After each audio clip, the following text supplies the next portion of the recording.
Coverage ન્યૂઝમાં આપનું સ્વાગત છે।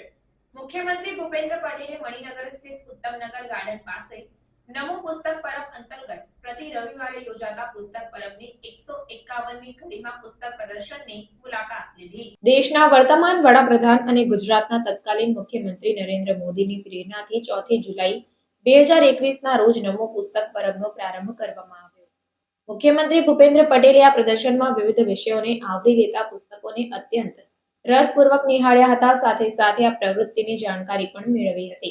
ધારાસભ્ય મહેશ કસવાલા પ્રેરિત સંસ્કૃતિ ફાઉન્ડેશન દ્વારા પ્રતિ રવિવારે ઉત્તમનગર ગાર્ડનની બહાર ફૂટપાથ પર પુસ્તકોનું પ્રદર્શન યોજાય છે। આ પરબમાં વિવિધ વિષયોના 3000થી વધુ પુસ્તકોનો જાહેર જનતા લાભ લે છે। ધર્મ, પ્રવાસન, સાહિત્ય, એન્જિનિયરિંગ, સાયન્સ, કવિતાઓ, વાર્તા સંબંધિત આ પુસ્તકોએ મણિનગરના લોકો માટે विशेष आकर्षण जमाव्યું છે। अन्य खबरों के लिए चैनल को सब्सक्राइब कीजिए। खबरों का नोटिफिकेशन पाने के लिए बेल आइकॉन को जरूर दबाएं।